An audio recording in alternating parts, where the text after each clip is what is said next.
How to fix no sound on Facebook videos. Hey everyone, in today's video, I'm going to show you how to fix the issue of no sound on Facebook videos. Stick around till the end so you don't miss any steps that could get your audio working again. So first, check your device volume. It might sound obvious, but sometimes your phone's on mute or the volume is too low.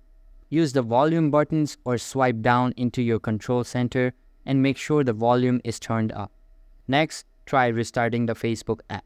Just swipe up from the bottom of your screen. Close the app completely and then open it up again. That alone might fix it if the app had a minor glitch. If you're still not getting any sound, try deleting the app completely. Tap and hold on the Facebook app icon. Press Remove App and then choose Delete. After that, head into the App Store or Play Store. Download Facebook again. Log in and check if the sound is now working. Hopefully, that fixed it for you. If it did, consider subscribing and hitting that like button. Thanks for watching, and I'll see you in the next one.